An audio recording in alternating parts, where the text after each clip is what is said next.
अस्सलाम वालेकुम स्टूडेंट्स। आपको ये मैं 10 चैप्टर स्टार्ट करवाना है, डेमोन्स्ट्रेटिव ज्योमेट्री। तो थ्योरम स्टार्ट करने से पहले थोड़े से आपको कॉन्सेप्ट दे दूं जो हमें थ्योरम में यूज़ करने होंगे, मेन कॉन्सेप्ट जिन्हें हम एक्सियम्स, पोस्टुलेट्स वगैरह बोलते हैं। सबसे पहले है हमारे पास axioms. Basic assumptions related to almost all branches of mathematics are called axioms. Axiom क्या होते हैं? कोई भी मैथ से रिलेटेड जो बेसिक मेन कॉन्सेप्ट हों और वो तमाम मैथ्स की ब्रांचेस में अप्लाई हो रहे हों। वो जैसे अगर एक ब्रांच में वो अगर वैलिड है तो इसका मतलब वो किसी और ब्रांच में भी, मैथ की किसी भी फील्ड में आप देख रहे हो वहाँ पे भी वैलिड हो, तो उनको हम एक्सियम कहते हैं। मिसाल के तौर पे जैसे यहाँ पे एग्जांपल है, कहा गया है कि if A is equal to B. आपके पास 3 नंबर इन्होंने यहाँ पे आपको दे दी, एक ए कह दिया और एक बी कह दिया और एक सी कह दिया। ठीक है, हमें इन 3 नंबर में ना रिलेशन देखना है किस तरह के। इन्होंने पहले खुद कह दिया है if A is equal to b and b is equal to c, यानी कि अगर ए बी के इक्वल हो रहा है और बी जो है सी के इक्वल हो रहा है, तो देन फिर ये अंडरस्टूड होगा कि जो सी है वो मस्ट किसके इक्वल होगा, ए के। तो ये हमारा एक्सियम है। जैसे आप सपोज हमारे पास 3 फ्रेंड्स होती हैं, हमारे पास एक फ्रेंड ए है, एक बी है और एक सी। जैसे आप 3 फ्रेंड्स हैं, कोई नेम है ए बी सी।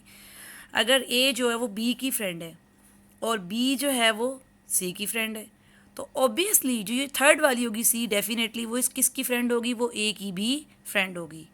तो मैथ में ये एक्सियम क्या कहला रहा है कि अगर ए बी के इक्वल है और बी थर्ड वाले नंबर के इक्वल है, सी के इक्वल है, तो डेफिनेटली जो थर्ड वाला नंबर होगा वो फर्स्ट वाले के क्या होगा, इक्वल होगा। अब ये बात हमने याद रखनी है। तो इसे क्या कहते हैं, ये मैथ्स का क्या था, एक्सियम था। देन हमारे पास नेक्स्ट आ गया पोस्टुलेट। पोस्टुलेट क्या है? Basic assumptions related to a particular branch of mathematics are called postulates. जो भी कोई ख़ास हम एजेम्प्ट करते हैं, फ़र्ज़ करते हैं किसी मैथ की किसी ख़ास ब्रांच के लिए, कोई भी हम कोई ख़ास बात जो फ़र्ज़ करते हैं वो हमारी क्या कहलाती है, पोस्टुलेट। यानी आपने जो फ़र्ज़ किया होता है। For example some postulates of geometry are given below. अब आपको ना ज्योमेट्री के लिहाज से पोस्टुलेट बताए जा रहे हैं। Infinite number of lines can pass through a point, यानी आप अब हम जब ज्योमेट्री पढ़ते हैं ना, आपको ज्योमेट्री में कुछ बातें हम बता देते हैं कि जैसे आपके पास ये एक पॉइंट है, इस एक पॉइंट्स में से हम बहुत ज़्यादा लाइंस को क्या कर सकते हैं, पास करते हैं। इस एक लाइंस में, पॉइंट में से हम देखें, आप ऐसे करके इंतहाई ज़्यादा लाइंस को क्या कर सकते हैं, पास कर सकते हैं। अब ये एक बात ना हमें पहले से एक बता दी गई है कि किसी भी एक पॉइंट से आप बहुत सारी लाइंस को क्या कर सकते हैं, पास कर सकते हैं। तो ये हमारे पास ज्योमेट्री में एक पोस्टुलेट है जो हमें याद रखना है। ये हमेशा आपने बात याद रखनी है। इस तरह एक और पोस्टुलेट है हमारे पास ज्योमेट्री में, through 2 different points one and only one line can pass. जैसे तो आपने ऊपर पढ़ा था ना कि एक पॉइंट में से हम बहुत सारी लाइंस, ये देखिए आपको ये फिगर में दिखाया गया, ये एक पॉइंट है, वो पॉइंट है हमारे पास। इस एक पॉइंट में से आपने कितनी सारी ये लाइन देखें हम पास कर सकते हैं। इसी तरह हमारे पास एक और पोस्टुलेट, जो सेकंड पोस्टुलेट है, वो ये है कि अगर आपके पास 2 डिफरेंट पॉइंट्स हैं तो उनसे आप सिर्फ एक ही लाइन ड्रॉ कर सकते हैं। कैसे? ये देखिए मैं आपको ये एग्जांपल बता रही हूँ यहाँ पे कि एक पॉइंट मेरे पास ये ए है और ये एक पॉइंट बी है। ठीक है, ये मैंने एक पॉइंट ए ले लिया और ये एक पॉइंट क्या ले लिया, बी ले लिया। अब आप इन दोनों पॉइंट्स को ज्वाइन करें, डेफिनेटली एक ही लाइन बनती है। कोई और इन पॉइंट्स की लाइन बन सकती है? नहीं। तो अगर आपके पास 2 डिफरेंट पॉइंट्स हों तो उनसे हमेशा सिर्फ एक ही लाइन पास कर सकती है। और पहला पोस्टुलेट क्या था कि वन पॉइंट में से इनफाइनाइट लाइंस क्या कर सकती हैं, पास कर सकती हैं। आप ये पोस्टुलेट इसलिए समझें, इनको याद भी रखें, आपके ये एमसीक्यूज में भी काम आएंगे और आगे जो आप थ्योरम कर रहे होंगे वहाँ पे भी आपको पोस्टुलेट हेल्प करेंगे। फिर इस तरह तीसरा हमारे पास पॉइंट है एडिशन ऑफ एंगल्स पोस्टुलेट। अब एंगल्स के लिहाज से कोई पोस्टुलेट हमें बता रहे हैं जो हमें क्या करना है, याद रखना है। ठीक है, in if P lies inside an angle A B C, ये आपको फिगर में एक एंगल नज़र आ रहा है। ठीक है, देखें ये आपको हॉरिजॉन्टल में लाइन नज़र आ रही है ए बी और ये एक दूसरी रे नज़र आ रही है बी सी। सॉरी मैंने इसको लाइन कहा, ये जबकि क्या है, ये आर्म होता है, रे है, ये 2 आर्म्स के दरमियान एंगल बनता है। उसमें हमें ये ए बी और सी शो किया हुआ है और पी हमें डेफिनेट नज़र आ रहा है कि इस एंगल के दरमियान में पी आ रहा है।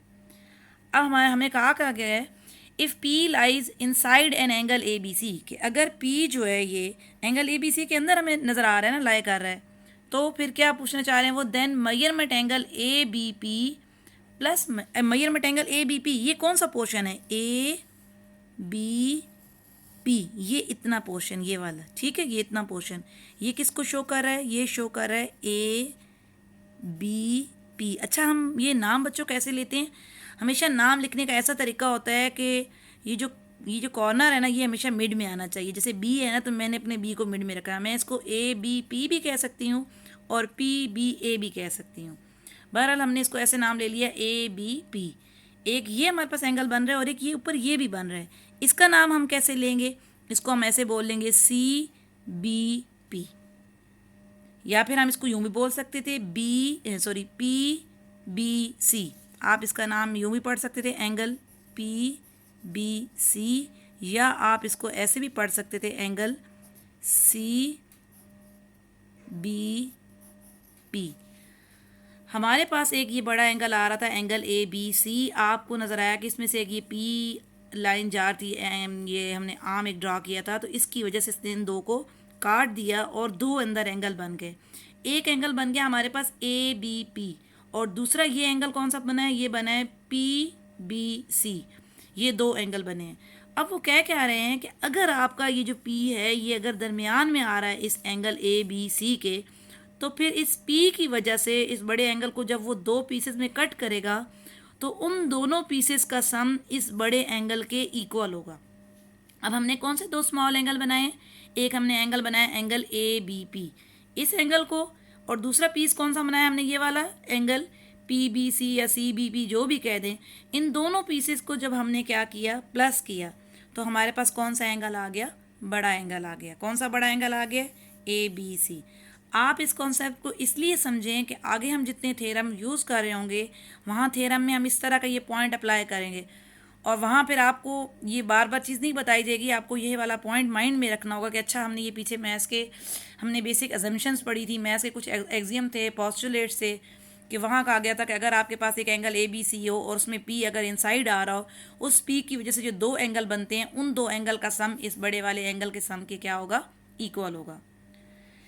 फिर उसके बाद नेक्स्ट हमारे पास आ गया प्ले फेयर्स पोस्टुलेट। हम जब थ्योरम पढ़ रहे होंगे वहाँ पे हम कुछ प्रूव कर रहे होंगे तो वहाँ पे हम डायरेक्ट कह दिया करेंगे प्ले फेयर्स पोस्टुलेट कह दिया करेंगे। अब वो उस वक्त आपको बार बार हिस्ट्री नहीं बताई जाएगी कि प्ले फेयर्स पोस्टुलेट क्या है, जस्ट मैं नाम ले लिया करूँगी by due to Playfair's postulate. तो तब आपने इसलिए प्ले फेयर पोस्टुलेट को याद रखना है कि ये है क्या, बात क्या है। Two intersecting lines can not be parallel to a same line. कहते हैं कि कोई भी दो लाइंस जो एक दूसरे को इंटरसेक्ट कर रही हों, क्रॉस कर रही हों, वो दोनों लाइंस किसी तीसरी लाइन के कभी भी पैरेलल नहीं हो सकती। फिगर में देखें, ये देखें, ये दो लाइंस इंटरसेक्ट कर रही हैं। एक ये लाइन है हमारे पास एम एन, और हमारे पास एक दूसरी लाइन ये जो एल बनाई हुई है। ये दोनों लाइनें एक दूसरे को क्या कर रही हैं, इंटरसेक्ट कर रही हैं। अब ये एक तीसरी लाइन ड्रॉ हुई हुई है। ये लाइन किसके पैरेलल है, इस वाली के पैरेलल है। क्या ये लाइन इसके पैरेलल है, इसके नहीं।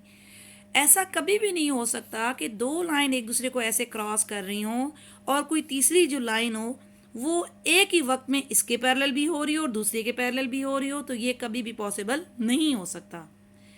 वो लाइन एक वक्त में किसी एक लाइन की पैरेलल हो सकती है, दोनों के पैरेलल बिल्कुल भी नहीं हो सकती। यानी ये लाइन अगर इसके पैरेलल है, इस लाइन की देखें ना इसी डायरेक्शन में जा रही है, ये भी इस तरह इसमें जा रही है, ये भी इस डायरेक्शन में जा रही है, तो ये लाइन इसकी डायरेक्शन में, क्या ये लाइन इसकी डायरेक्शन में है, नहीं। ऐसा तब हो सकता था कि हमने एक लाइन ये बनाई, एक ये बनाई, एक ये बनाई, हाँ ये लाइन इसके पैरेलल भी है, ये लाइन इसके पैरेलल भी है, तो क्या ये दो लाइनें एक दूसरे को इंटरसेक्ट कर रही हैं, नहीं। अगर ये लाइन इंटरसेक्ट नहीं कर रही फिर तो ये एक लाइन जो है वो बाकी दो लाइनों के पैरेलल भी हो गई। लेकिन इस फिगर में देखें कि ये लाइन इन दोनों के पैरेलल नहीं है, दोनों में से एक के पैरेलल है, दोनों के साथ एकदम एक वक्त में पैरेलल नहीं है। क्यों? क्योंकि ये दो लाइनें इंटरसेक्ट कर रही हों। जब भी कभी ऐसा हो कि दो लाइनें इंटरसेक्ट कर रही हों और जो तीसरी लाइन है वो दोनों में से किसी एक के पैरेलल होगी, ये बात जो इंट्रोड्यूस की गई है, इसको ये किसने हमें, प्ले फेयर्स ने बताया था ये पॉइंट, इसलिए उसके नाम से इसका नाम क्या है, प्ले फेयर्स पोस्टुलेट। और इसको दूसरे लफ्ज़ों में यूँ भी कह सकते हैं, if two lines are parallel to a same line then they are parallel to each other. दूसरे लफ्ज़ों में ये भी कह सकते हैं कि अगर if two lines are parallel to a same line, अगर कोई दो लाइन्स दोनों लाइंस किसी तीसरी लाइन के पैरेलल हो रही हों, दोनों मतलब एक ही किसी लाइन को पैरेलल हो रही हों, then they are parallel to each other, फिर वो दो लाइंस, जैसे ये मैंने कहा, देखो जैसे ये दो लाइंस हैं, एक ये मैंने लाइन ड्रॉ की, एक ये ड्रॉ की है, ये दोनों लाइंस इस लाइन के क्या हो रही हैं, पैरेलल हो रही हैं ना। तो अगर दो लाइंस किसी तीसरी लाइन के एक ही लाइन के पैरेलल हो रही हों तो फिर ये दो लाइंस आपस में हमेशा पैरेलल होंगी। ये लाइन इसके पैरेलल हो रही है, ये वाली लाइन इसके पैरेलल हो रही है, तो इसका मतलब कि ये दोनों लाइनें फिर आपस में क्या हो गई, ये भी आपस में पैरेलल। जैसे मैंने ये नाम दे दिया, ये ए है, ये बी है और ये सी। हम यहाँ ये कह रहे हैं कि ए जो इस वाले पॉइंट के लिए कि ए जो है वो पैरेलल हो रहा है सी के। फिर हम कह रहे हैं कि बी लाइन जो है वो भी पैरेलल है सी के। अगर ए भी सी के पैरेलल है और बी भी सी के पैरेलल है तो इट मीन्स कि फिर ए और बी आपस में मस्ट क्या होंगी, पैरेलल होंगी, कभी भी वो एक दूसरे को कैंसिल नहीं कर सकती। ठीक है। फिर हमारे पास नेक्स्ट आ रहा है नंबर 5 पे SAS पोस्टुलेट्स। ये भी हम जब अपने थ्योरम प्रूव कर रहे होंगे तो हम प्रूव करते हुए मोस्टली लिख दिया करेंगे राइट हैंड साइड पे, जहाँ पे हम रीजन वगैरह लिख रहे होंगे वहाँ पे हम कह दिया करेंगे SAS पोस्टुलेट। वहाँ पे आप कोई और हिस्ट्री कुछ भी नहीं कहेंगे। तो आपको खुद पता होगा कि SAS पोस्टुलेट क्या होता है। SAS पोस्टुलेट क्या होता है? If in a given correspondence of two triangles, कि आपने कोई दो ट्राइंगल्स हैं और उनकी आपने आपस में क्या लेनी है, करस्पॉन्डेंस लेनी है। The two sides and their include angle of one triangle are congruent to the corresponding side and angle of the other triangle, then their remaining corresponding angles are also congruent. कहा क्या है कि suppose जैसे मैंने एक ये triangle बना ली, ठीक है, मैंने एक ये ट्राइंगल बना ली ABC, और एक मैंने कोई एक और ट्राइंगल बना ली, ये मैंने बना ली, इसका मैंने नाम रख लिया DEF। ओके। अच्छा, अब मैं आपको पॉइंट दोबारा पढ़ के समझाती हूँ कि आपको बात समझ आए कि ऐसे इस पोस्टुलेट में क्या कहना है। कह ये रहे हैं कि अगर जैसे पहले हमने ये एक ट्राइंगल ले ली, if in a given correspondence, अब हम इन दोनों ट्राइंगल्स की ना करस्पॉन्डेंस लेने लगे हैं। ट्राइंगल ABC की ऐसे करके, करस्पॉन्डेंस का मतलब होता है हमने इन दोनों में आपस में मैचिंग ले रहे हैं। दूसरी ट्राइंगल का नाम क्या है? Triangle DEF। इन दो ट्राइंगल की अगर ऐसे हम आपस में करस्पॉन्डेंस ले रहे हों तो फिर हमें क्या एक पॉइंट याद रखना है कि अगर ये पहले इस ट्राइंगल के देख लेते हैं। After the two sides and their including angle, कोई सी दो साइड्स और उन्हीं साइड्स के बिटवीन जो एंगल आ रहा हो। सपोज मैं एक साइड ले लेती हूँ इसकी AC और दूसरी मैं साइड इसकी कौन सी ले लेती हूँ, AB ले लेती हूँ।